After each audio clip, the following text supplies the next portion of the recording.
Louvado seja o nosso Senhor Jesus Cristo, para sempre seja louvado.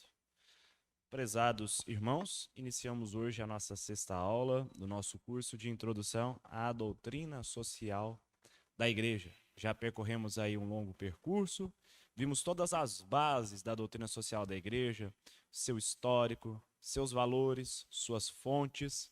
E nas duas últimas aulas nós nos detivemos especialmente sobre o estudo dos princípios da doutrina social da Igreja. Então, conhecendo as bandeiras, conhecendo os princípios, valores, aquilo que a doutrina social da Igreja defende, na aula de hoje nós seremos capazes de fazer um juízo das propostas, das ideologias que nos são apresentadas nesses tempos modernos. Aquilo que nós vemos aí fora como sugestão, como proposta para a organização política, para a organização econômica da nossa sociedade. E o que faremos nessa aula é conhecer. É óbvio que não esgotando cada um desses assuntos, nós precisaríamos de um curso todo para tratar de cada um deles: capitalismo, liberalismo, socialismo, comunismo, fascismo, anarquismo, dentre todas as outras propostas, porque também dentro de cada uma dessas há ramificações, há propostas muito diversas dentro de cada uma dessas possibilidades, mas aqui estudaremos a essência de cada uma delas e faremos um juízo, uma análise à luz daquilo que nos ensina a doutrina social da Igreja. Mas, para bem iniciarmos, vamos pedir que venha sobre nós a luz do Espírito Santo. Em nome do Pai, do Filho e do Espírito Santo. Amém.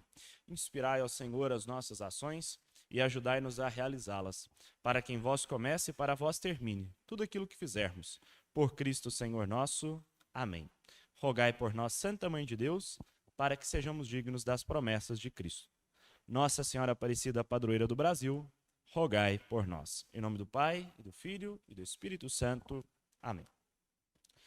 Pois bem, na primeira aula, quando estudamos todo o histórico da doutrina social da Igreja, nós vimos que foi justamente aquele contexto em que degladiavam, em que lutavam, de um lado, os liberais, com o capitalismo oriundo da Revolução Industrial, com todos os problemas que ele causou, e de outro, os marxistas, os socialistas, propondo um remédio esse que foi chamado por Pio XI, na 40º ano, na Divina Redemptoris, e pelo Papa João Paulo II como um remédio pior do que a própria doença.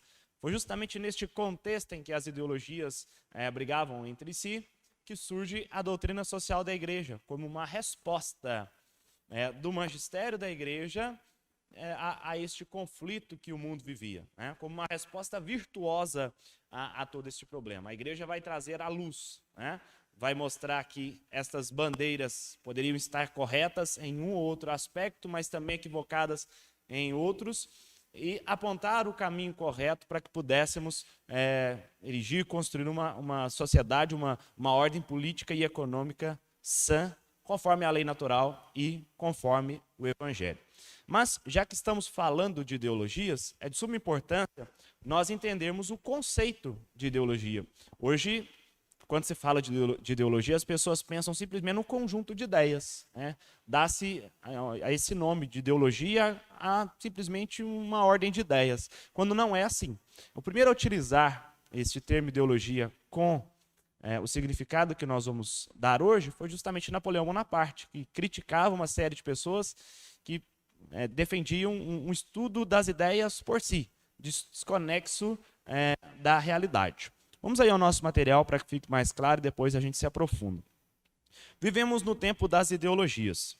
O desprezo pelo realismo filosófico, só para lembrar, o material está disponível aí logo abaixo na descrição do vídeo, tá bom? Para quem ainda não tem, só acessar a descrição do vídeo, você vai ter acesso ao material que de hoje é de suma importância também.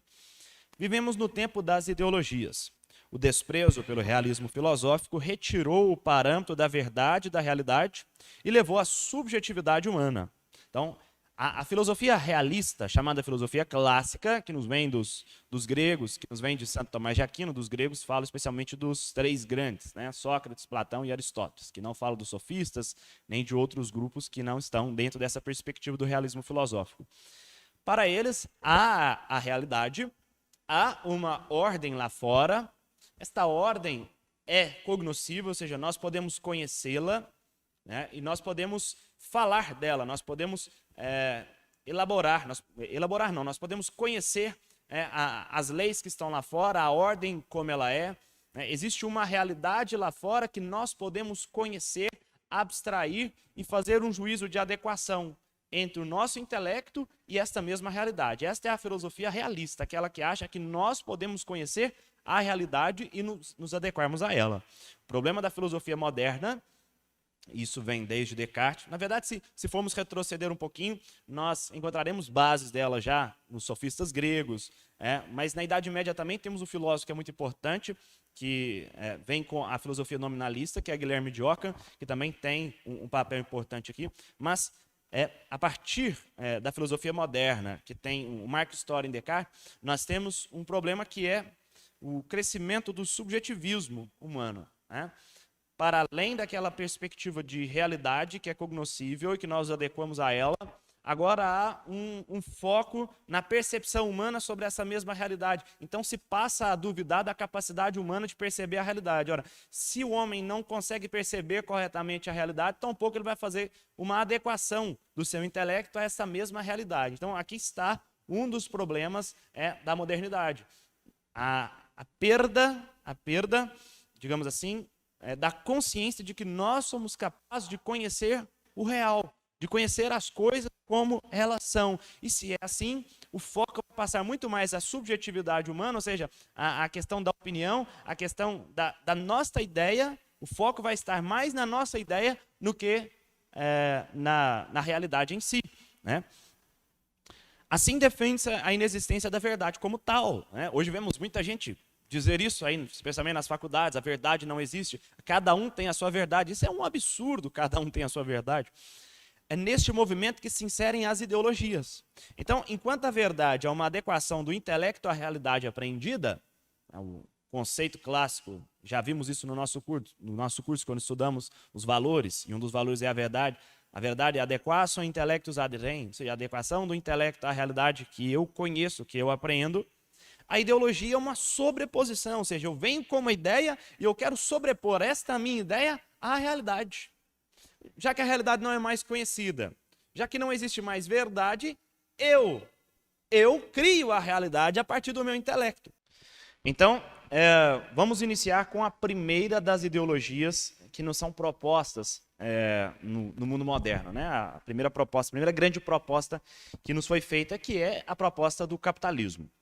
Aqui é preciso distinguir entre o capitalismo considerado por si só, que vem justamente da distinção entre aquele que, pelo capital, fornece os meios de produção e o trabalhador que fornece a mão que trabalha, o operariado por si só. Esta seria a definição de capitalismo. Então, como um sistema econômico, como uma forma de organização econômica, do capitalismo chamado liberal. A igreja fez questão de fazer essa distinção nos documentos do magistério, nos documentos da doutrina social da igreja, e é de suma importância para a gente entender que há aspectos do capitalismo que a igreja pode acolher, como fez bem João Paulo II na Centésimos Anos, deixou muito claro, e nós vamos ver aqui, e há outros aspectos, esses do capitalismo que nós chamamos de liberal, ou hoje, atualmente, mais chamado de capitalismo selvagem, estes aspectos a igreja fez questão de desconsiderar, de condenar. Então, para estudarmos o capitalismo, o socialismo, o comunismo, essas perspectivas ideológicas, nós vamos nos servir muito de uma obra de um professor que, para mim, foi o maior jurista da história do Brasil, um dos maiores intelectuais que nós tivemos aqui no nosso país, que foi o professor José Pedro Galvão de Souza, o fundador, inclusive, da PUC em São Paulo. Então, nós vamos tomar como base muito um livro dele chamado Capitalismo, Socialismo e Comunismo, especialmente no ponto de vista da perspectiva histórica de cada uma dessas ideologias, dessas propostas. Então, vamos lá, no nosso material. Segundo José Pedro Galvão de Souza, na obra que eu acabei de citar, a economia medieval, então o professor José Pedro nos vai fazer estudar primeiro como era organizada, como era estruturada a economia no período da Idade Média. A economia medieval era pré-capitalista. Há alguns autores que defendem de uma maneira diferente. Por exemplo, o Rodney Stark, ele diz que o capitalismo surge lá na Idade Média, especialmente nas cidades italianas que faziam comércio, mas a perspectiva de José Pedro é um pouquinho diferente. Ele explica o seguinte: o trabalho, na Idade Média, tinha o papel principal e a produção era destinada ao consumo. Então, o foco da produção durante a Idade Média, as pessoas produziam para consumir, em regra. Os artífices, ou seja, os trabalhadores, estavam organizados em corporações de ofício. Eram as chamadas guildas, as corporações da Idade Média. Então, eu já dei esse exemplo várias vezes aqui, mas vale a pena de novo nós frisarmos. Vamos imaginar os marceneiros. Então, eles se reuniam e formavam uma corporação de ofício que trabalhava justamente para aquela classe, formava, ali tinha os mestres, ali tinha os aprendizes. Então, era uma organização orgânica muito interessante, que propiciava o bem desta classe em âmbito social. Os próprios trabalhadores tinham a direção da vida econômica. Isso aqui é importante, porque quando o capitalismo moderno surge, os trabalhadores perdem a direção da vida econômica. Vai ser justamente o capitalista, ou seja, aquele que vai fazer o investimento que vai ter a direção da vida econômica e não mais os trabalhadores, como no período medieval. E possuíam os seus próprios instrumentos de labor, de trabalho. Não havia oposição entre o capitalismo, ou seja, o investimento, aquele que detinha, por exemplo, o maquinário, a estrutura da produção, e o trabalho, ou seja, o trabalhador mesmo, do trabalho braçal. O surgimento do capitalismo está ligado à separação entre o capitalismo e o trabalho. Uns contribuem com os instrumentos de produção, enquanto outros com o trabalho pessoal para que tais instrumentos produzam. Então, esta seria a definição mais precisa do que seja o capitalismo. O capitalismo surge quando há esta distinção, esta diferenciação entre quem investe e dá o meio de produção e quem entra nesta relação com o trabalho, com o trabalho braçal. Trabalho pessoal para que tais instrumentos produzam. A separação entre o capital e o trabalho criará logo classes antagônicas. Então você vai ter a classe dos capitalistas, que os patrões, propriamente dito, aquele que faz o investimento, e a classe do operariado.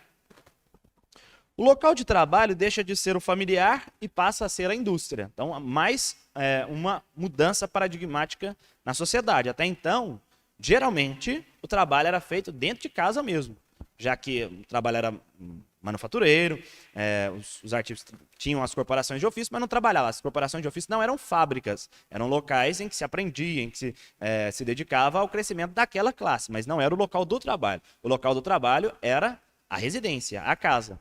Com o capitalismo surgindo, o local de trabalho vai deixar de ser a casa, a família, e passa a ser o ambiente da fábrica, da indústria. A família deixa de ser unidade de produção e se torna uma unidade meramente de consumo. Então, a perspectiva, inclusive, era de quanto mais filhos, melhor. Por quê? Porque um filho a mais era um braço a mais para ajudar no trabalho. A família deixa de ser o local da produção e vai passar a ser o local do consumo, onde vai se consumir os bens que foram produzidos na indústria. A produção não está ordenada, em última instância, meramente ao consumo, mas ao lucro. Vejam, a perspectiva muda. Enquanto na sociedade medieval pré-capitalista se produzia para consumir, o foco agora no capitalismo moderno, a partir da Revolução Industrial, não se produz mais para o consumo em última instância. Não é que não se produz para consumir, claro que se continua a consumir.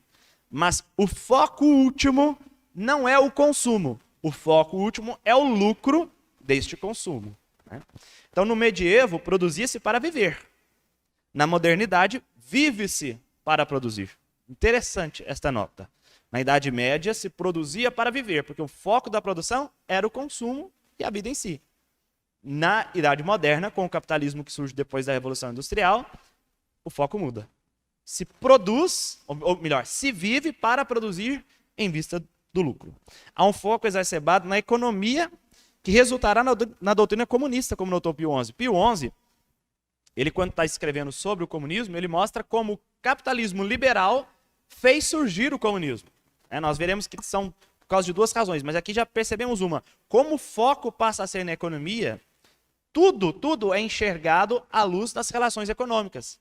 Então, esta é uma das bases justamente do marxismo, do comunismo. Enxergar o homem simplesmente numa perspectiva econômica. Você pode ver que os comunistas têm todo esse foco, tudo para eles é economia, tudo para eles há interesse por trás. O homem passa a ser visto simplesmente como um ser econômico. Em tudo que o homem pensa, em tudo que o homem faz, o homem está numa relação econômica. Esta doutrina, esta base, o marxismo herdou justamente do capitalismo liberal. A fusão entre este sistema econômico com uma ideologia da época gerará graves problemas. Quando o capitalismo se une ao liberalismo, a economia se aparta da moralidade. Então vejam, o fato de haver a distinção que é própria do capitalismo entre aquele que investe, o capitalista, e o trabalho, aquele que traz a força do braço, não é por si só condenável pela igreja. Não há problema nenhum nisso, né? Desde que não se faça disso uma estrutura de exploração, de prejuízo à dignidade humana, ao bem comum, à lei natural, ao direito natural, enfim. Não há problema nessa estrutura econômica. O problema surge quando você funde o capitalismo com uma ideologia, que é a ideologia liberal. O que é o liberalismo? Nós já tivemos a oportunidade de ver no curso. O liberalismo é a absolutização da liberdade em desprezo da verdade, da realidade e da moralidade.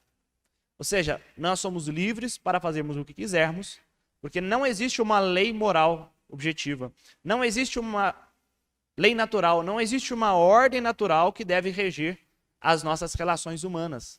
Então, se é assim, a liberdade está absolutizada e nós podemos fazer o que nós quisermos. Esta é a ideologia liberal. Quando você pega isso e aplica a estrutura do capitalismo, você faz surgir a estrutura do capitalismo chamado liberal, ou do capitalismo selvagem. Ou seja, passa-se a entender que também na economia não existe uma lei moral. Não existe um preço justo da mercadoria. Não existe um salário justo a ser pago ao trabalhador. Não existem relações econômicas justas e outras injustas. Não existe uma dignidade humana no trabalhador que deve ser respeitada. Eu falo na jornada de trabalho excessiva, nas condições de segurança de trabalho, de saúde do trabalhador. Tudo passa a ser visto simplesmente no olhar da liberdade econômica. O foco é o lucro e o lucro acima de tudo, independentemente do respeito à dignidade humana. Então você pode passar por cima de tudo, de leis morais, de uma lei natural, da dignidade da pessoa humana, porque no fim das contas o que você objetiva é o lucro. Este é o chamado capitalismo liberal, o capitalismo selvagem, que foi justamente condenado pela igreja. Então ele vem desta fusão entre essa estrutura econômica capitalista com uma ideologia, que é a ideologia do liberalismo. O fim em vista é sempre o lucro, custe o que custar. O espírito individualista toma conta da sociedade. O fim em vista é sempre o lucro, custe o que custar. Percebe-se desde já que o problema, então, não é econômico, mas moral/espiritual. Então, o problema do capitalismo liberal condenado pela igreja não é a estrutura econômica em si, mas o que se faz com ela. Vejam, em todas as relações sociais que nós temos, nós precisamos obedecer à ordem. A ordem natural, a lei natural, a moral. A moral se aplica a todas as relações humanas que nós temos, inclusive a economia. O capitalismo liberal, o problema dele é justamente este. Ele aparta a economia da moralidade. Então, é toda aquela concepção de Ricardo, do Adam Smith, da mão invisível. Ou seja, deixe a economia livre e ela por si só vai construir uma ordem correta, né? Esta é a lei da oferta e da procura. Deixa a economia livre e você vai alcançar os resultados que você procura, de uma sociedade justa, sã, quando na verdade as coisas não são assim, né? Hoje nós percebemos que não pode ser assim. Nós podemos criar estruturas que são extremamente injustas. Pensemos nos monopólios, pensemos nos cartéis, né? Daí a necessidade, por exemplo, da intervenção estatal, às vezes, de até criminalizar algumas formas de conduta. Porque o capitalismo, quando é plenamente livre, ele acaba por se destruir. Pensemos numa marca de refrigerante e ela começa a tomar para si todo o mercado, ela começa a destruir todas as outras marcas, você acaba deixando de ter uma verdadeira concorrência, né? Por quê? Porque ela vai conseguir um monopólio, né, dentro desse mercado refrigerante, vai acabar com todas as outras marcas, você não tem mais concorrência. Então, o capitalismo, quando é deixado plenamente livre, sem obedecer a uma estrutura moral, a uma estrutura jurídica que o controle, a fim de que ele possa alcançar os seus fins, ele acaba por se destruir. É o que a gente vê em estruturas como o monopólio, como o cartel, as empresas se reunindo e elas definindo os preços em que elas vão colocar naquela mercadoria, para que aquela mercadoria não perca o seu valor. Então, são estruturas injustas que precisam ser corrigidas pela intervenção estatal, pelo ordenamento jurídico. Então, este era o problema do capitalismo liberal. O apartamento entre economia e moralidade. A aplicação do capitalismo liberal criou um caos. Nós vimos isso na primeira aula, historicamente. A ausência de leis trabalhistas e de regulamentação do mercado criaram situações acentuadamente injustas. Um Estado absenteísta, o que é o Estado absenteísta? É o Estado que cruza os braços. Nós vimos na última aula o princípio de subsidiariedade. E vimos que há dois equívocos em relação à atuação estatal. O Estado absenteísta, o Estado que não intervém para nada, e o Estado grande que intervém para tudo. Nós somos de um Estado que seja subsidiário, seja um Estado que intervém na medida da necessidade. Porque muitas vezes os indivíduos ou os corpos intermediários que estão entre o indivíduo e o Estado não vão conseguir socorrer às necessidades. Então o Estado tem que vir e intervir de uma maneira subsidiária. Não podemos aceitar um Estado que seja absenteísta. Isso porque uma das finalidades do Estado é promover o bem comum e a dignidade humana. O Estado absenteísta não socorria as necessidades dos necessitados, não promovia a função social da propriedade e o bem comum. Vejam como o estudo dos princípios lá atrás agora nos conferem todas as bases para que a gente julgue essas ideologias e aponte os equívocos, os erros que estão em cada uma delas. Este contexto do capitalismo liberal, lá da Revolução Industrial, é que fará surgir a propaganda comunista, como um remédio à doença. Então, o comunismo vê a estrutura capital liberal está criando injustiça. Nós temos a solução para esse problema. Para esta ideologia, o problema está na essência. Na essência do capitalismo liberal, existe um problema que é o que nós chamamos de mais-valia. Vamos estudar quando estivermos lá no comunismo. A gente vai entender o que é a doutrina da mais-valia para Marx e por que o capitalismo em si, não simplesmente o capitalismo liberal, é essencialmente injusto. A economia de mercado seria em si injusta. A igreja, porém, sempre fez questão de diferenciar o capitalismo em si do capitalismo liberal, que eu estou explicando desde quando começamos a estudar aqui. Selvagem, ou seja, aquele que despreza as leis morais na economia. Nesse sentido, Pio XI na 40º ano. Vamos ver o que é que diz o Pio XI. Ele está citando a Rerum Novarum de Leão XIII. Sabeis, veneráveis irmãos e amados filhos, que nosso predecessor de feliz memória, na sua encíclica, se referia principalmente àquele sistema em que ordinariamente uns contribuíam com o capital e outros com o trabalho para o comum exercício da economia, qual ele próprio definiu na frase lapidar: nada vale o capital sem o trabalho, nem o trabalho sem o capital. Então vejam, Pio XI está aqui na mesma concepção que nós adotamos aqui do que seja o capitalismo, a diferenciação entre quem detém o capital e quem detém o trabalho. Também foi assim com Leão XIII. Foi esta espécie de economia que Leão XIII procurou, com todas as veras, regular, segundo as normas da justiça. Donde se sec de per si não é condenável. Atenção.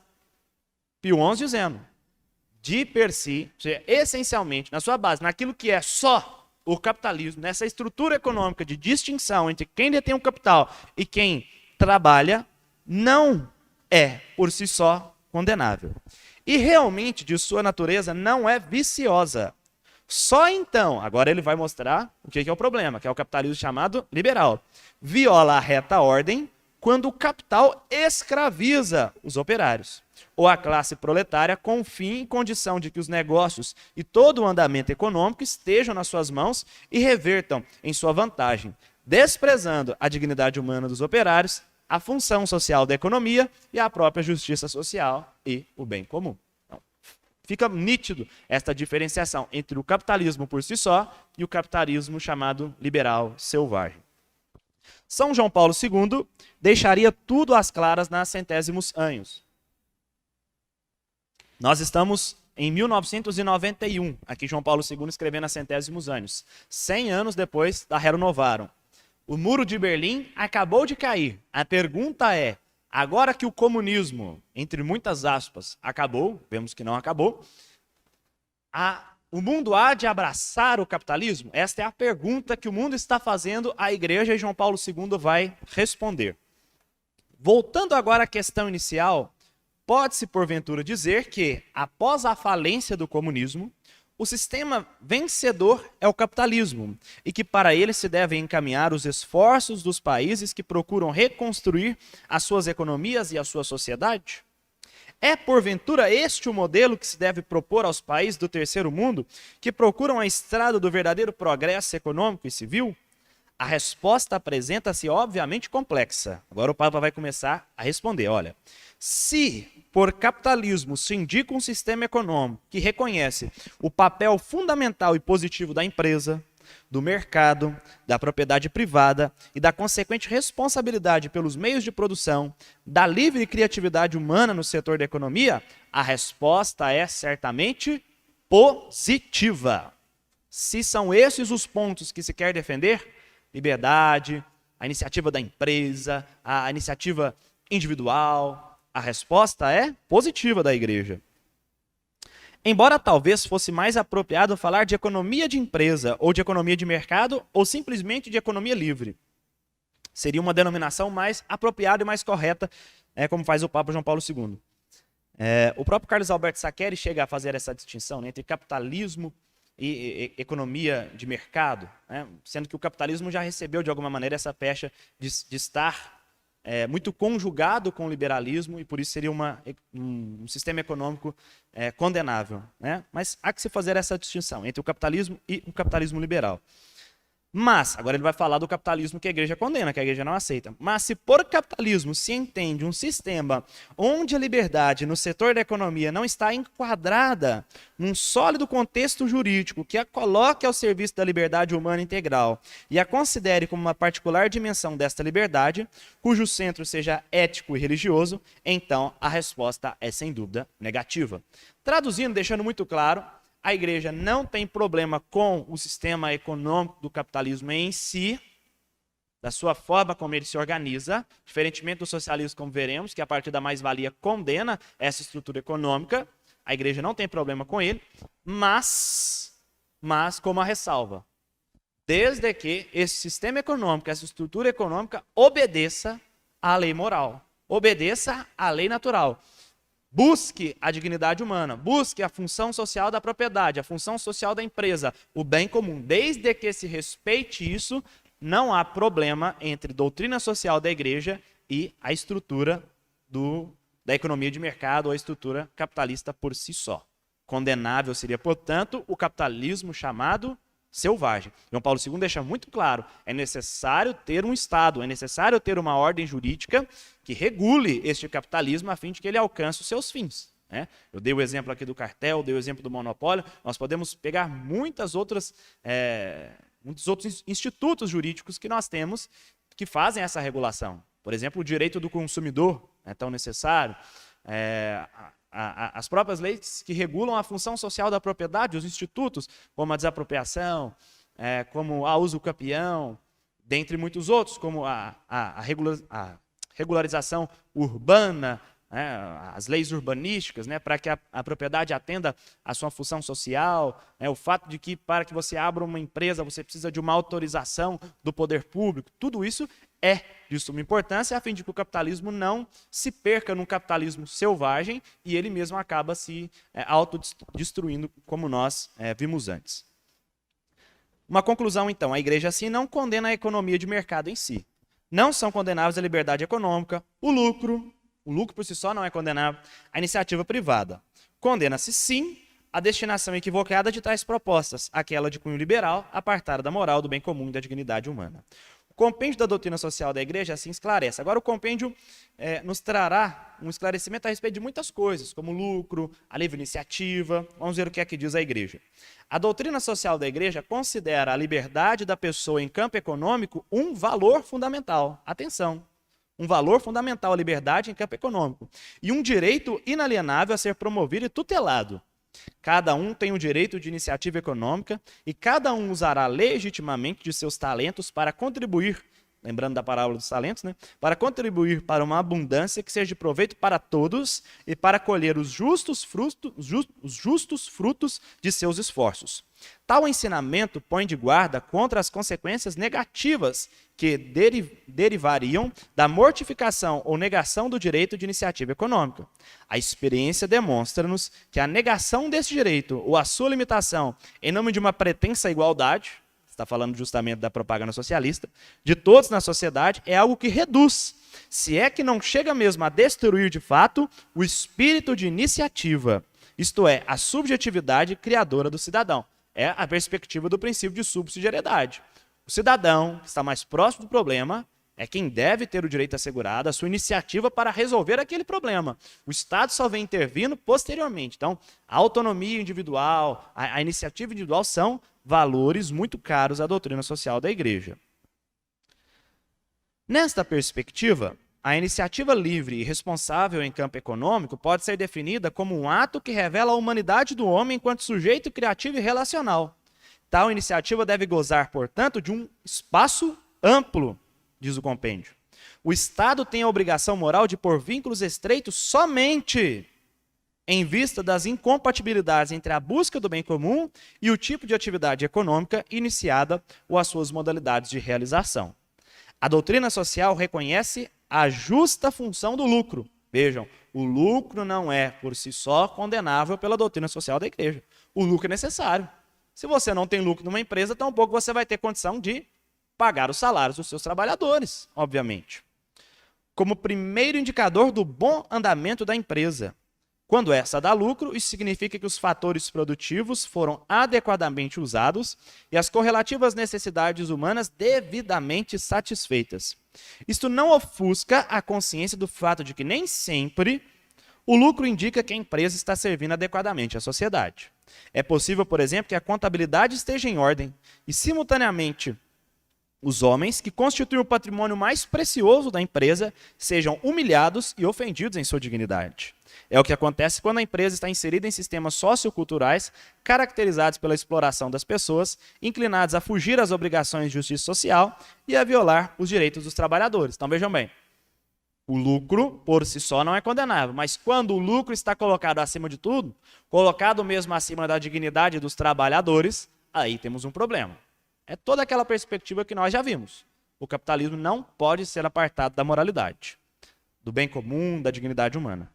É indispensável que no interior da empresa a legítima busca do lucro se harmonize com a irrenunciável tutela da dignidade das pessoas, que a vários títulos atuam na empresa. Já vimos também este princípio, né?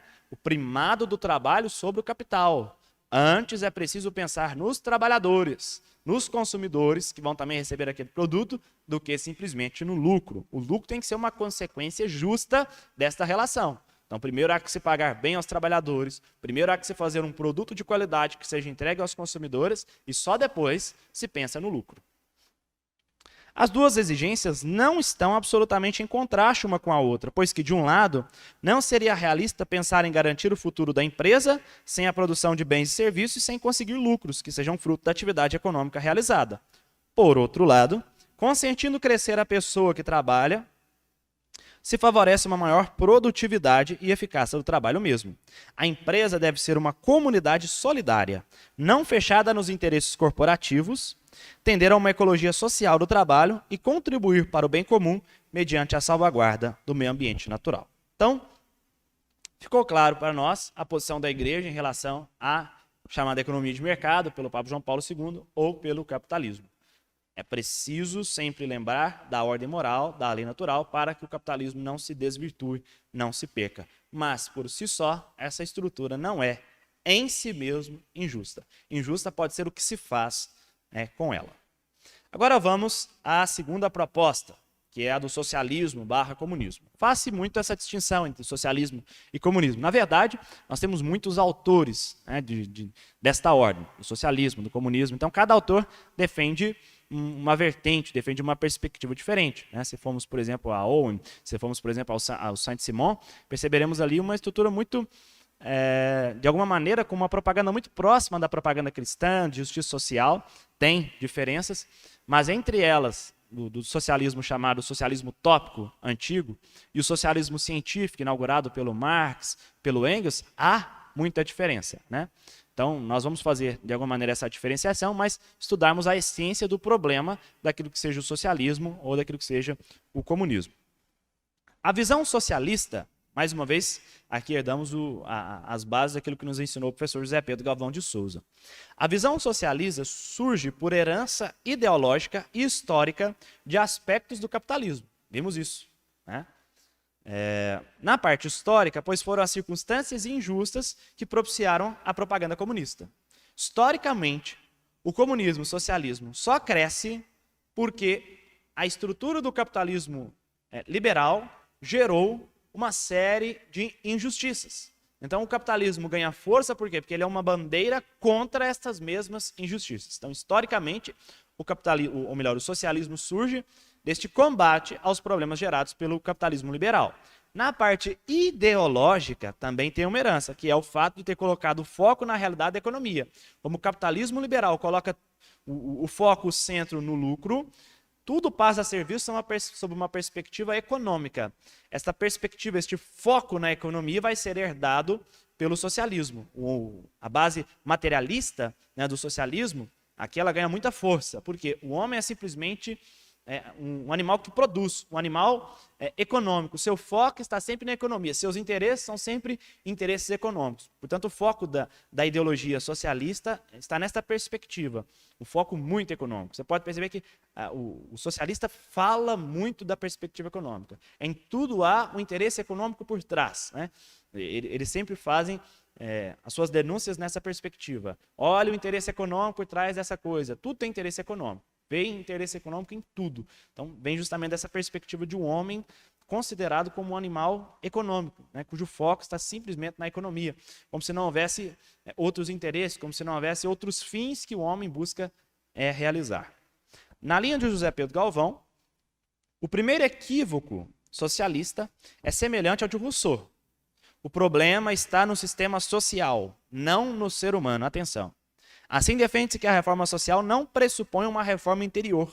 A nova sociedade é que reformaria o homem, nada mais equivocado. Nós já vimos a perspectiva de Rousseau, por isso foi tão importante nós estudarmos antropologia. Para Rousseau, é aquela perspectiva do bom selvagem. O homem é bom, a sociedade em si é que o corrompe. Também o socialismo, o comunismo defende essa perspectiva. O problema está no sistema.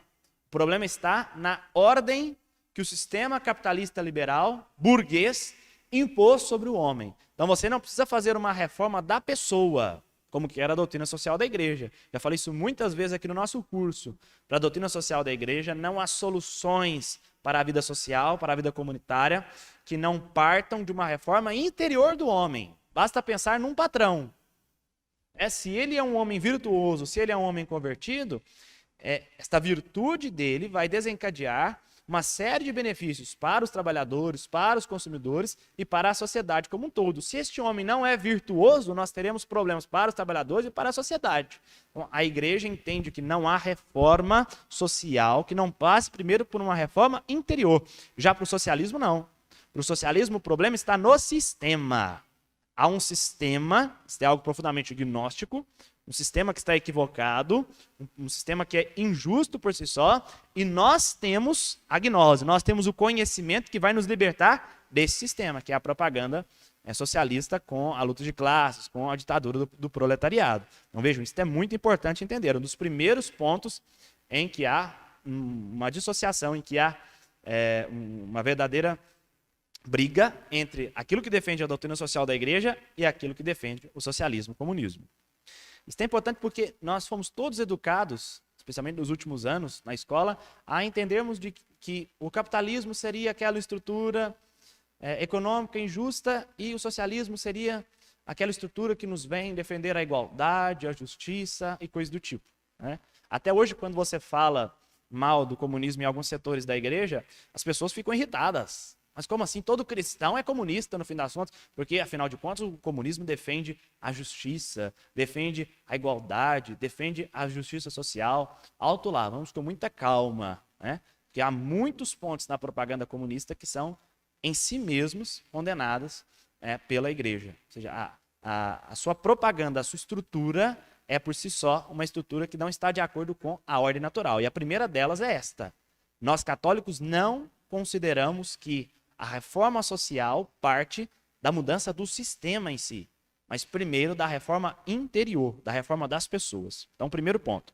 Segundo, além disso, o fator econômico, herança do capitalismo, ocupa uma primazia sobre as demais relações humanas. Não em vão, os socialistas costumam enxergar interesses econômicos em todas as coisas. Disso já falamos.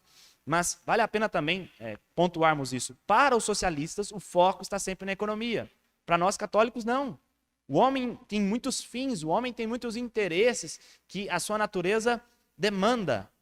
E nem sempre o homem, quando está buscando estes fins, ele está agindo em busca de interesses econômicos.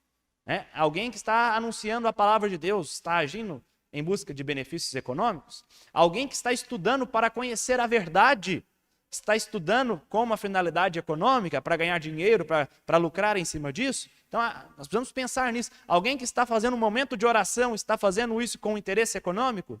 Então, há um foco equivocado no marxismo, que é considerar que em tudo o homem econômico está em busca de algum interesse de lucro, de economia. Quanto à estrutura da sociedade, a visão socialista é inorgânica. Os indivíduos são uma massa que o Estado forte controla e organiza. Lembremos-nos, já vimos isso no princípio de subsidiariedade. A estrutura social para a igreja é uma estrutura orgânica. Entre o indivíduo e o Estado, há o que nós chamamos de corpos intermediários, que são essenciais a que a sociedade alcance os seus fins. Há uma sociedade bem ordenada, sã. Para a propaganda comunista, não.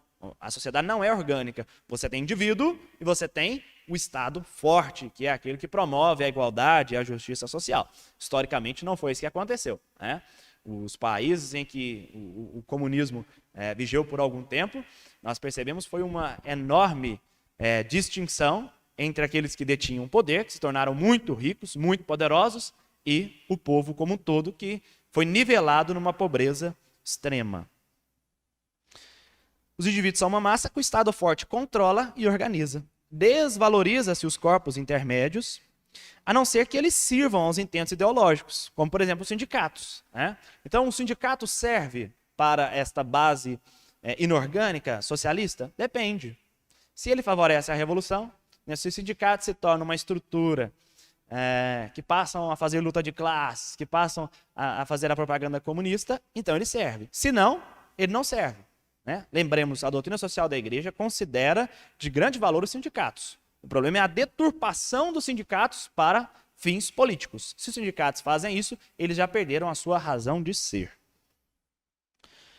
Então, são 3 pontos que nós já verificamos em que há profunda divergência entre a doutrina social da igreja e a propaganda comunista. Foram muitos os autores socialistas que precederam Marx. Owen, Saint-Simon, Fourier, faziam parte do que mais tarde foi chamado de socialismo utópico. É um socialismo de autores que ainda defendiam, de certa forma, o cristianismo aliado a essa estrutura social de um Estado forte, um Estado que organizaria a vida social e econômica como um todo. Marx e Engels se distinguiram com a inauguração do chamado socialismo científico. Então, o antigo socialismo utópico, agora o socialismo científico, a partir do Manifesto Comunista de 1848. A doutrina de Marx tem como base o materialismo histórico-dialético conjugado com a doutrina da mais-valia. Já veremos o que é materialismo histórico-dialético. É essencial entender isso aqui para se compreender o que é a doutrina marxista. Mas primeiro vamos entender o que é a mais-valia. A mais-valia é a razão pela qual os marxistas acham que a economia capitalista é essencialmente injusta, diferentemente da doutrina social da igreja. Vamos ver. Para esta última, só o trabalho dá valor às coisas, sendo o capital fruto da exploração do proletariado. Esta seria a base da condenação da essência do capitalismo, o fato de que a mercadoria seria trabalho humano cristalizado. O lucro, capital que o patrão recebe sobre a mercadoria seria a exploração do trabalho. Aqui coloco um exemplo. Se um trabalhador trabalha 10 horas por dia, durante 6 horas ele trabalha para conquistar o seu salário, mas o resto, as outras 4 horas, seria lucro de exploração do patrão, portanto a mais-valia. Na concepção marxista, a mercadoria vale pela quantidade de trabalho despendida naquela mercadoria para a produção dela. Então, o justo seria que o preço daquela mercadoria fosse o preço do trabalho realizado. Aquilo que o patrão coloca acima do trabalho realizado seria o que é chamado de mais-valia. E essa mais-valia seria exploração sobre o trabalho, razão pela qual, essencialmente, o capitalismo é explorador. Já que o capitalista, o patrão, ele busca um lucro sobre a atuação, sobre o trabalho do operário, ele está ganhando algo em cima disso que é injusto. Por quê? Porque o preço da mercadoria deveria ser apenas o preço do trabalho realizado na produção dessa mercadoria.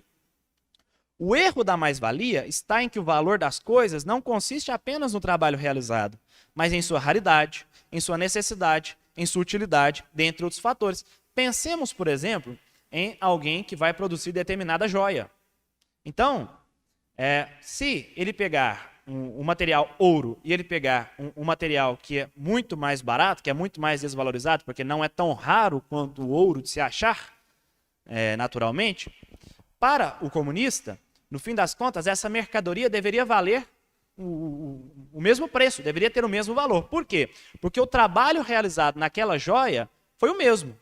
A diferença está no material dela. Então vejam que, essencialmente, naturalmente, essa propaganda da mais-valia está equivocada. Porque o valor do produto, o valor da mercadoria, não está só no trabalho que foi despendido para chegar àquele produto. Há outros fatores que são importantes. A raridade daquele material, aqui, por exemplo, o ouro, e o outro material que seria mais abundante, naturalmente, portanto, ele não é tão raro, e, portanto, seu valor, obviamente, vai ser menor. A necessidade, os bens que são mais necessários, obviamente, vão ter um valor maior. A utilidade daquele bem. Então, vejam, não é só o trabalho despendido na produção daquele bem que deve determinar o seu preço. Há outros fatores. E aqui está justamente o erro da doutrina da mais-valia. Ademais, é preciso salientar, no exemplo apresentado, sendo aquele exemplo de que se o trabalhador trabalha 10 horas, em 6 horas ele trabalha para conseguir o seu salário. As outras 4 horas seria exploração do patrão sobre ele, portanto, seria aquilo que chama de mais-valia. É preciso salientar que, no exemplo apresentado, o trabalhador só terminaria o trabalho em 6 horas porque conta com o concurso do capital, porque ele tem um maquinário. O maquinário que foi dado pelo capitalista, pelo patrão.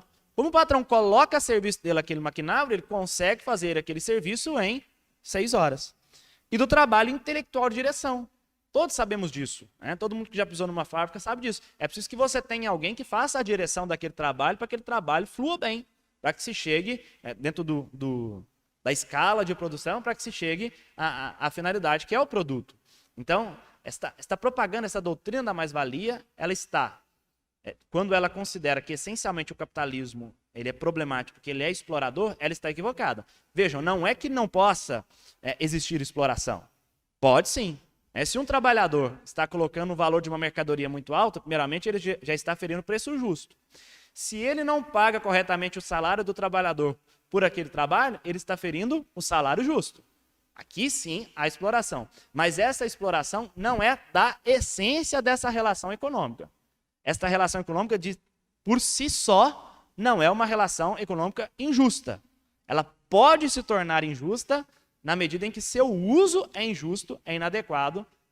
Quando esse uso ele fere o salário justo, ele fere o preço justo, ele fere a função social, ele fere a dignidade humana, a lei natural, enfim, todos esses pontos da moralidade que nós já vimos. Agora vamos ver o que é o materialismo histórico dialético. Pio XI foi quem melhor explicou o que vem a ser o materialismo histórico dialético e nós vamos fazer um aprofundamento. Ora, a doutrina que os comunistas em nossos dias espalham, proposta muitas vezes sob as aparências capciosas e sedutoras, funda-se, de fato, nos princípios do materialismo chamado histórico e dialético, ensinado por Marx, de que os teóricos do bolchevismo se gloriam de possuir a única interpretação genuína. Essa doutrina proclama que não há mais que uma só realidade universal, a matéria, formada por forças cegas e ocultas que, através de sua evolução natural, se vai transformando em planta, em animal, em homem. Do mesmo modo, a sociedade humana, dizem, não é outra coisa mais do que uma aparência ou forma de matéria, que vai evolucionando, como fica dito, e por uma necessidade inelutável e um perpétuo conflito de forças, vai pendendo para a síntese final. uma síntese sem classes. Vejam bem. Primeiro, materialismo histórico dialético.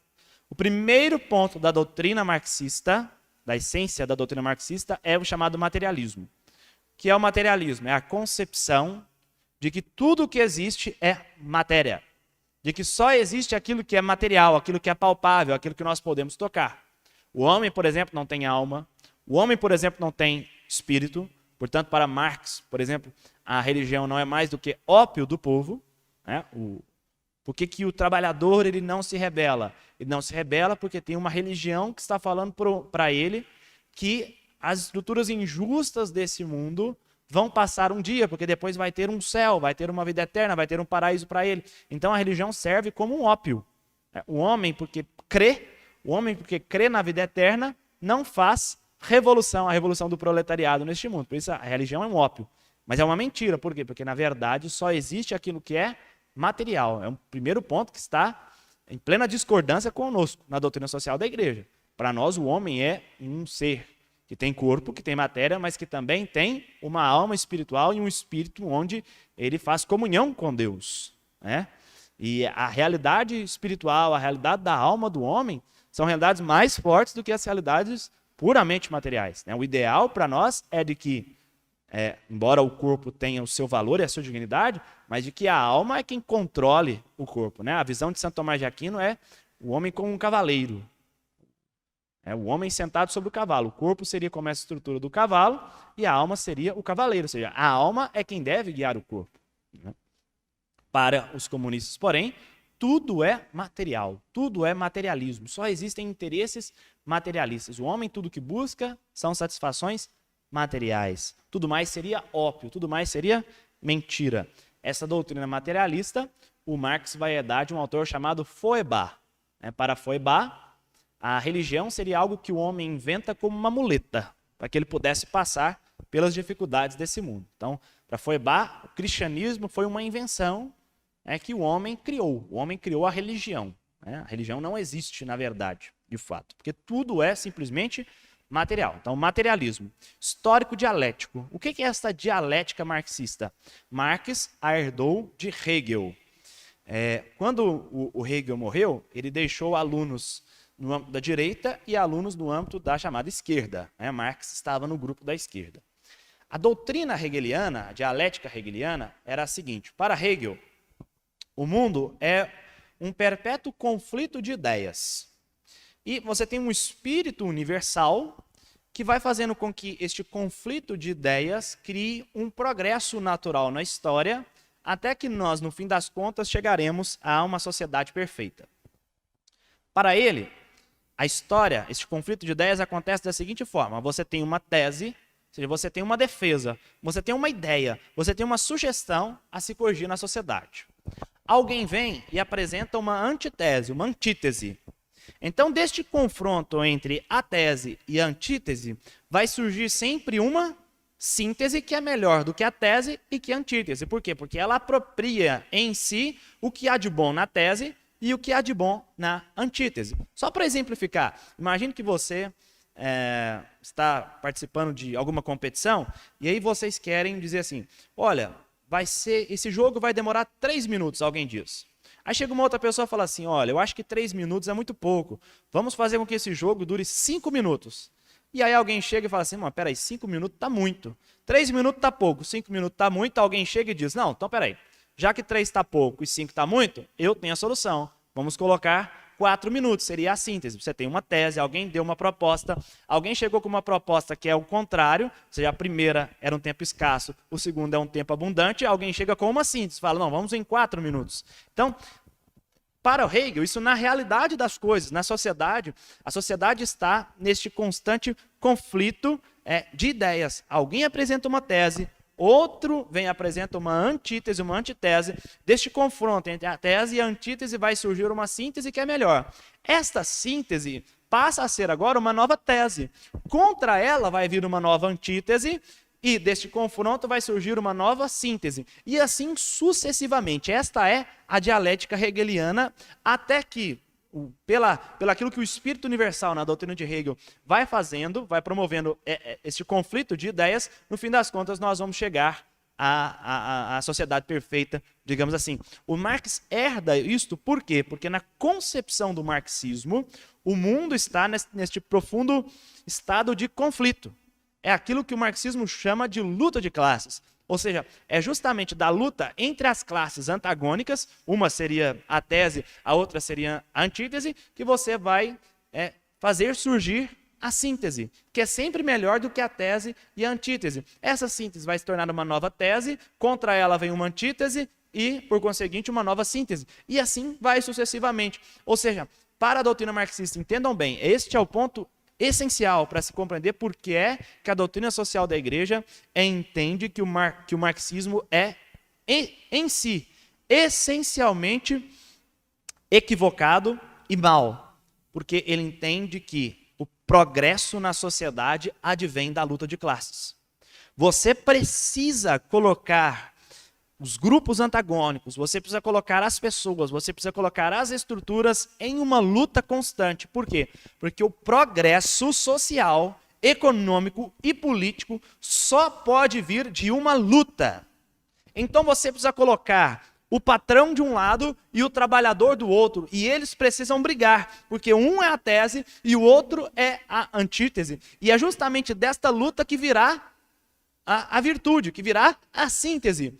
Você precisa colocar, isto mais em âmbito cultural, como os marxistas também fizeram, coloque o homem contra a mulher, e você vai criar uma estrutura justa. Coloque os homossexuais contra os heterossexuais, e você vai criar justiça. Coloque os negros contra os brancos, e você vai criar justiça. Coloque os pobres contra os ricos, e você vai criar justiça. Para o marxismo, é essencial que você crie luta de classes para que você tenha progresso social, político e econômico. O progresso só pode vir da luta. Vejam, para nós católicos isso é inadmissível. Nós vimos na última aula o princípio da concórdia entre as classes. Se nós temos grupos que são de alguma forma antagônicos, como por exemplo se pode pensar no patrão e nos trabalhadores, o ideal é que esses dois sentem para conversar e dialogando, cheguem a fins que favoreçam os dois. Para a doutrina marxista, porém, você não pode fazer esses dois se aliarem, porque eles são antagônicos. Um é tese e o outro é antítese. Você tem que fazer eles brigarem. A solução é a luta. A solução é a briga. Ora, isso é inadmissível à luz do cristianismo.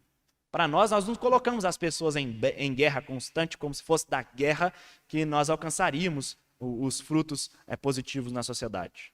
Para nós, os frutos positivos vêm do diálogo, na busca conjunta do bem comum, porque todos nós participamos de uma mesma sociedade e todos nós temos uma natureza política e social, e porque cremos que o bem do outro é o meu bem.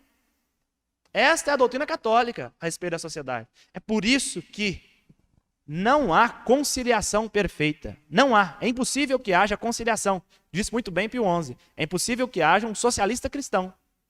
Porque para o cristianismo, jamais nós podemos pensar que é da luta, que é da briga que vem o progresso. Isso está na essência do marxismo. É o que eles chamam de luta de classe. Então, o materialismo histórico dialético é isso. O materialismo vem de Feuerbach. A perspectiva de que tudo é só matéria. Por isso a religião é óbvio, por isso não há nada de espiritual, não há nada de alma, o homem é só material. E histórico dialético. A dialética que o Marx herdou do Hegel, de que coloque as coisas em confronto e você vai ter progresso. Para o marxismo é assim, você precisa criar luta de classe, divida a sociedade, coloque as pessoas em guerra e você vai alcançar o progresso. É o que eles defendem, a luta de classe. Olha o que é que diz, continuando aqui Pio XI. É, pois, evidente que neste sistema não há lugar sequer para a ideia de Deus. É evidente que entre espírito e matéria, entre alma e corpo, não há diferença alguma, que a alma não sobrevive depois da morte, nem a outra vida depois desta. Aqui condenando o materialismo. Além disso, os comunistas, insistindo no método dialético do seu materialismo, pretendem que o conflito a que acima nos referimos, o qual levará a natureza à síntese final, se a sociedade perfeita, pode ser acelerado pelos homens. Ou seja, você precisa criar a luta de classe, e assim nós vamos atingir a síntese final do mundo, que é a sociedade perfeita. É por isso que se esforçam por tornarem mais agudos os antagonismos que surgem entre as várias classes. Ou seja, Faz parte da bandeira e da luta do comunismo criar esta luta, criar esta guerra entre as classes antagônicas da sociedade. Porfiando porque a luta de classes, tão cheia, infelizmente, de ódios e ruínas, tome o aspecto de uma guerra santa em prol do progresso da humanidade. E até mesmo porque todas as barreiras que se opõem a essas sistemáticas violências sejam completamente destruídas como inimigas do gênero humano. Então vejam, a igreja não pode aceitar a essência do comunismo. A essência do comunismo é o materialismo e a luta de classes. Também não se pode aceitar, já vimos muitos pontos da doutrina comunista que não estão em convergência com a doutrina social da igreja. Mais uma, também não se pode aceitar a doutrina comunista da propriedade privada. Nós já vimos. Para a doutrina social da igreja, a propriedade privada é direito natural. Ela tem em si, moralmente falando, uma função social. Ou seja, enquanto na propriedade o bem é particular, o bem é próprio da pessoa. Mas no uso deste bem, o bem tem uma destinação, o bem tem uma função social, como diz Santo Tomás de Aquino. Para os comunistas, porém, mais um ponto que eles herdam de Jean-Jacques Rousseau, a propriedade é em si uma injustiça. Não pode haver propriedade privada. A propriedade tem que ser coletiva. Também não se pode aceitar a doutrina comunista da propriedade privada, conforme a Rerum Novarum, diz Leão XIII. Assim, esta conversão da propriedade particular em propriedade coletiva, tão preconizada pelo socialismo, não teria outro efeito senão tornar a situação dos operários mais precária, retirando-lhes a livre disposição do seu salário e roubando-lhes, óbvio, se eu não tenho propriedade privada, tampouco eu tenho a livre disposição do meu salário. Retirando-lhes a livre disposição do seu salário e roubando-lhes, por isso mesmo, toda a esperança e toda a possibilidade de engrandecerem o seu patrimônio e melhorarem a sua situação. Se eu não posso fazer uma reserva, se a propriedade não é minha, se as coisas não são minhas, tampouco eu vou conseguir melhorar a minha situação. Eu dependo sempre de uma intervenção estatal, porque os bens são coletivos, os bens são do Estado, para que a minha situação melhore. Historicamente, vimos que isso gerou um desastre total em todos os países comunistas. Mas isso parece ainda mais grave. O remédio proposto está em oposição flagrante com a justiça, porque a propriedade particular e pessoal é para o homem de direito natural. Mais um ponto em que o comunismo está em claro e em evidente confronto com a doutrina social da igreja. Diz Pio XI que o socialismo mitigado pode parecer-se em alguns aspectos com a doutrina cristã. É aquele socialismo que nós vimos chamado de socialismo utópico, né? Que tinha como bandeiras a justiça social, um Estado maior que organizasse a vida em sociedade, né? Que infelizmente viria a ferir o próprio princípio de subsidiariedade. Todavia, como lembra o próprio Pio XI, se de fato se tornasse cristã, essa doutrina socialista, não seria mais socialismo. O socialismo permanece com ideias equivocadas, como o materialismo. Então, embora essas doutrinas socialistas chamadas utópicas se aproximem de alguma maneira com a propaganda da doutrina social da igreja, no que tange a bem comum, no que tange a justiça social, no que tange a reduzir as desigualdades sociais, ele permanece com algumas ideias que são em si mesmas essencialmente equivocadas, como o materialismo, como a perda da noção de que a sociedade provém de um vínculo natural, isso para o socialista não existe, né? Defende-se, em verdade, que a base da sociedade seria a vantagem material buscada. Por quê? Porque o homem busca sempre interesses econômicos. Ora, se é assim, também a própria sociedade é organizada porque os homens estão em busca de interesses econômicos. Não é da natureza humana que a sociedade se cria, como nós já vimos para a doutrina social da igreja. É preciso, ademais, considerar as mudanças de paradigma por que passou o comunismo. O marxismo que foi chamado de marxismo cultural, né?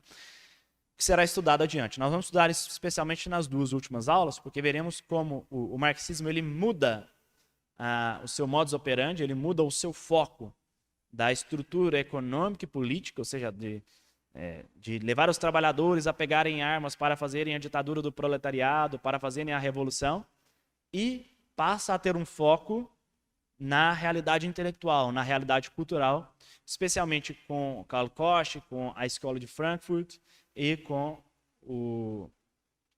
aquele italiano também, que agora me foge o nome, o Antônio Gramsci. Então são essas duas escolas, a escola gramscista e a escola de Frankfurt, que farão uma mudança de base, uma mudança revisionista no marxismo. Enquanto o marxismo conclamava os trabalhadores a pegarem armas e fazerem a revolução agora vai mudar de foco. A revolução será cultural. Permanece a luta de classe, permanece o materialismo, mas o foco muda. O foco não são mais as relações entre o operário e o patrão. O foco agora é cultural. Veremos isso nas duas próximas aulas, especialmente no que tange a luta que este movimento fará contra o direito à vida e à família. A família passará a ser o grande foco de ataque dos marxistas de índole cultural. Então, vimos o capitalismo selvagem condenado pela igreja, vimos o socialismo, vimos o comunismo e os pontos em que essas propagandas estão em claro desacordo com a doutrina social da igreja. Agora, o fascismo, também muito importante, porque hoje se fala muito de todo mundo chamando os outros de fascista. O que é fascismo e por que o fascismo é condenado pela doutrina social da igreja? Segundo Carlos Alberto Saquer, o autor de A Ordem Natural, o nacionalsocialismo, que é a doutrina do Hitler, alemã, e o fascismo, como Mussolini, na Itália, surgem como reações provocadas pela crise da ideologia liberal e suas repercussões. Procede de uma circunstância histórica comum, a crise europeia que seguiu a Primeira Guerra Mundial e a crise financeira internacional de 1929, com a quebra da Bolsa de Nova York, enfim, todo aquele problema que o liberalismo causou e com uma forma de reação aos problemas gerados pelo liberalismo surgem as doutrinas do fascismo e do nacionalsocialismo, ou do nazismo. Razão pela qual essas doutrinas estão, de alguma maneira, muito próximas da propaganda socialista. Ambas defendem um Estado forte que vai trazer a solução para esses problemas que o liberalismo causou. A Igreja condenou ambas as ideologias nas encíclicas de Pio XI, na Non Abbiamo Bisogno, condenação ao fascismo em 1931, e na Mitbrennender Sorge, a condenação do nazismo, em 1937. Então, muito antes, especialmente a Non Abbiamo, da Segunda Guerra Mundial, a Igreja já havia condenado essas duas posturas. Inclusive, a Mitbrennender Sorge foi determinado, e isso aconteceu na Alemanha, ao final da missa, num domingo, todos os padres leram a Mitbrennender Sorge na Alemanha. Então, hoje falam muito que a igreja teria aderido a essas propagandas, nada mais mentiroso e nada mais caluniador e difamatório. Mentiras que também foram feitas com o comunismo e outras coisas. A igreja jamais aderiu a essas propagandas.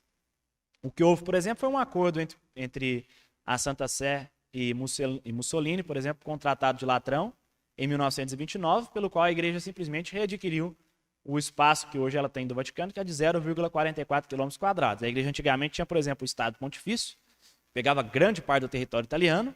Com a unificação da Itália, por volta de 1870, a igreja praticamente perdeu os seus territórios totalmente. O Papa ficou trancado lá em Roma, no território de hoje é o Vaticano. Em 1929, a igreja readquire essa pequena porção de terra que não cabe nem um aeroporto, que é o que hoje chamamos de Vaticano, é de 0,44 km², através do Tratado de Latrão. Mas o fato de a igreja ter firmado o Tratado de Latrão, na verdade, foi uma realização de justiça para a igreja que precisava de um território para ser independente. Mas nada tem a ver com uma concordância da igreja em relação às propagandas do regime fascista.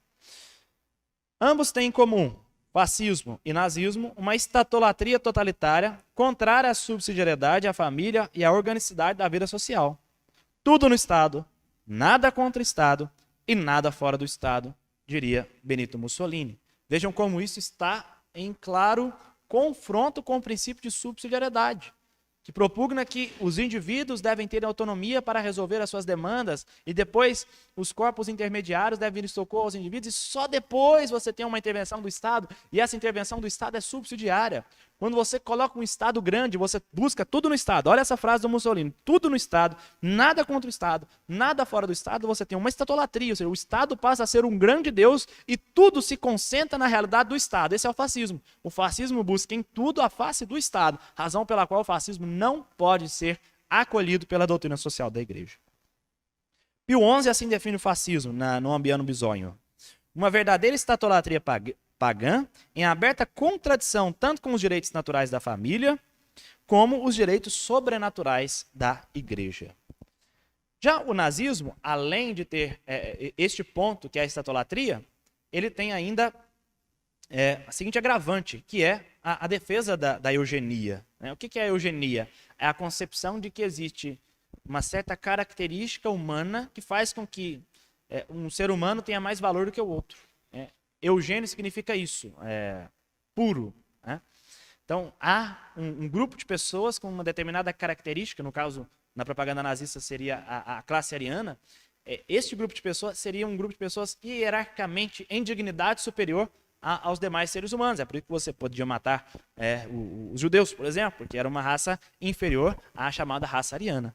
A gente não percebe, mas o eugenismo está vivíssimo no mundo de hoje, especialmente através da propaganda abortista, né, que diz que há seres humanos que valem mais do que os outros. Veremos isso especialmente na próxima aula, quando a gente vai estudar o problema em relação ao direito à vida no mundo de hoje.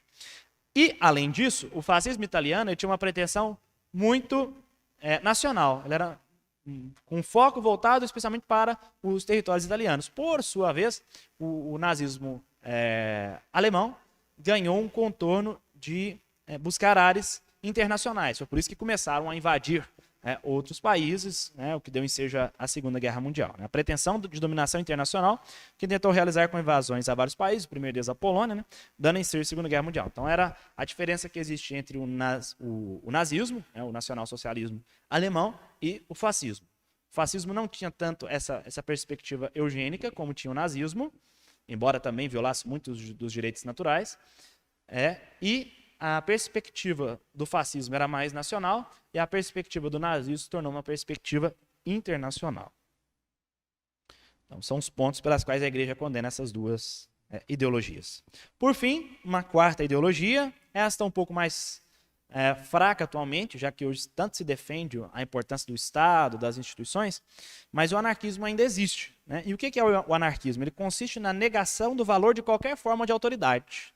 O mundo tem que ser livre, tem que se acabar com a autoridade. Seja a autoridade da igreja, seja a autoridade dentro da família, seja a autoridade dentro da escola, seja a autoridade do Estado. Né? O anarquismo, em última instância, defende o fim do Estado. Nós temos que ser livres, como num Estado selvagem. Né? Nós voltarmos à inexistência de um Estado organizado, de uma ordem política organizada.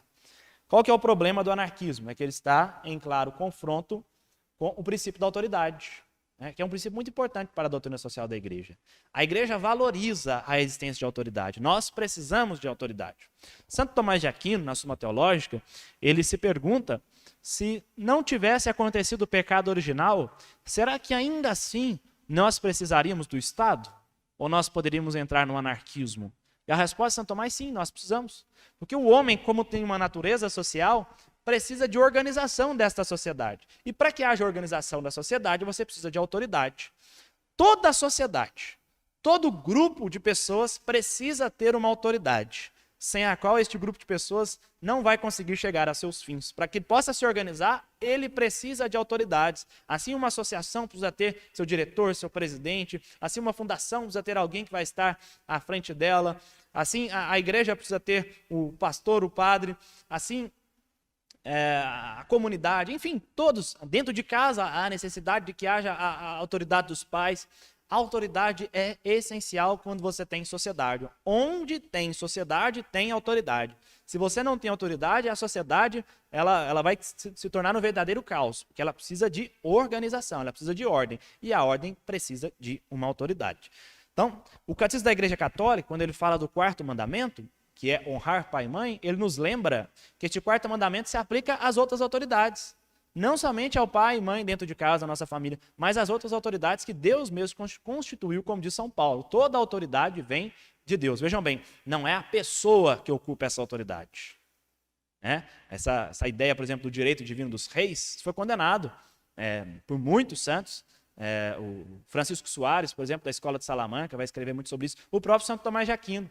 Não foi Deus que escolheu o rei e constituiu em dignidade, por isso o direito dos reis viriam de Deus. Não, Deus constituiu a autoridade.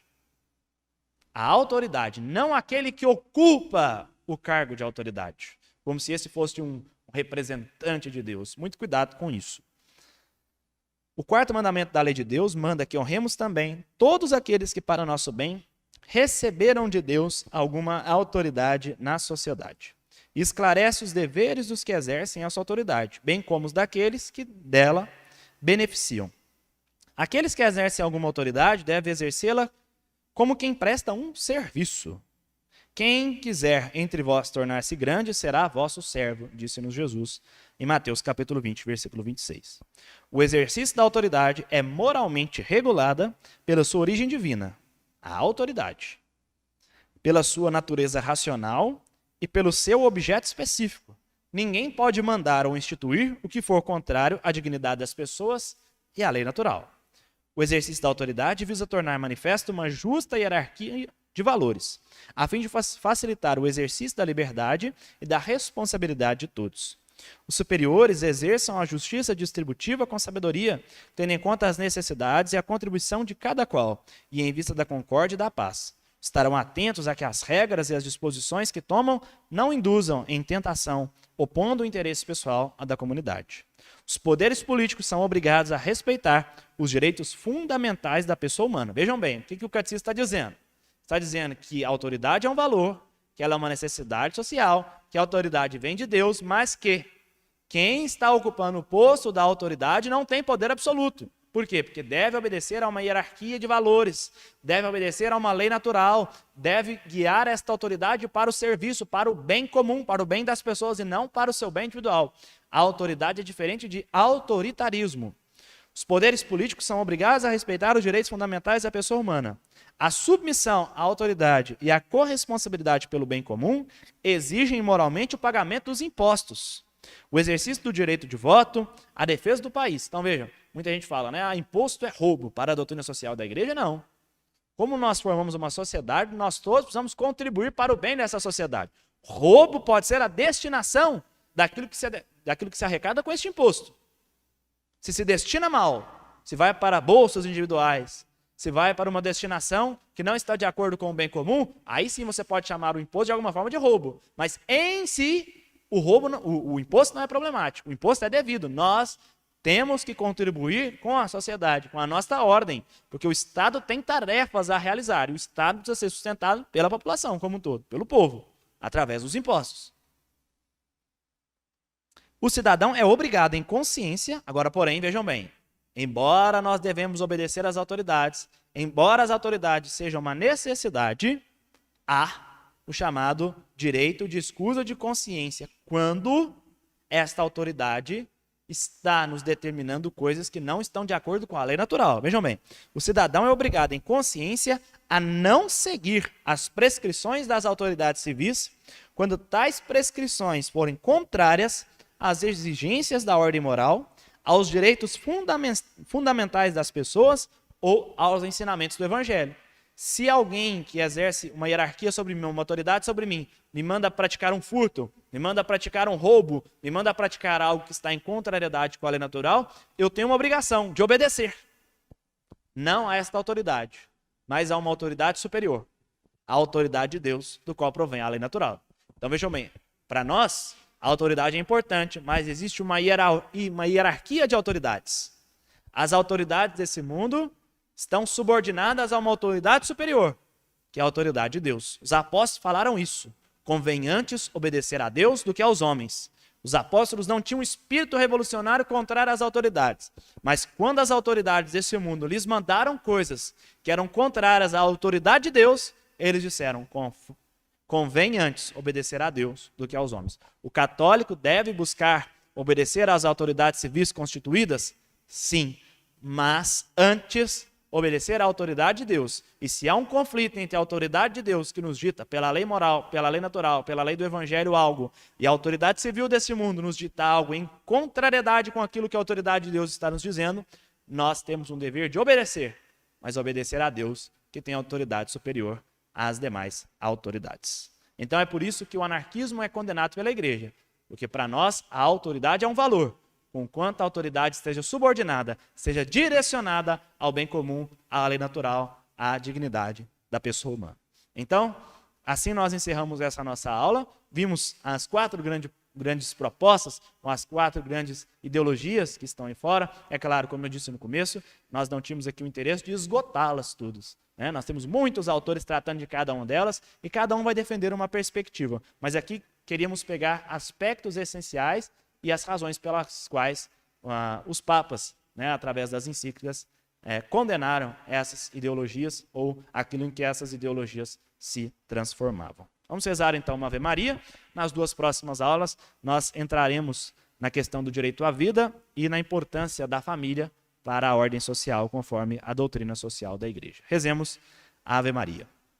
Em nome do Pai, do Filho e do Espírito Santo. Amém. Ave Maria, cheia de graça, o Senhor é convosco. Bendita sois vós entre as mulheres, e bendito é o fruto do vosso ventre, Jesus. Santa Maria, Mãe de Deus, rogai por nós, pecadores, agora e na hora de nossa morte. Amém. Nossa Senhora Aparecida, Padroeira do Brasil, rogai por nós. São João Paulo II, rogai por nós. Viva Cristo Rei, viva! Em nome do Pai, e do Filho e do Espírito Santo. Amém.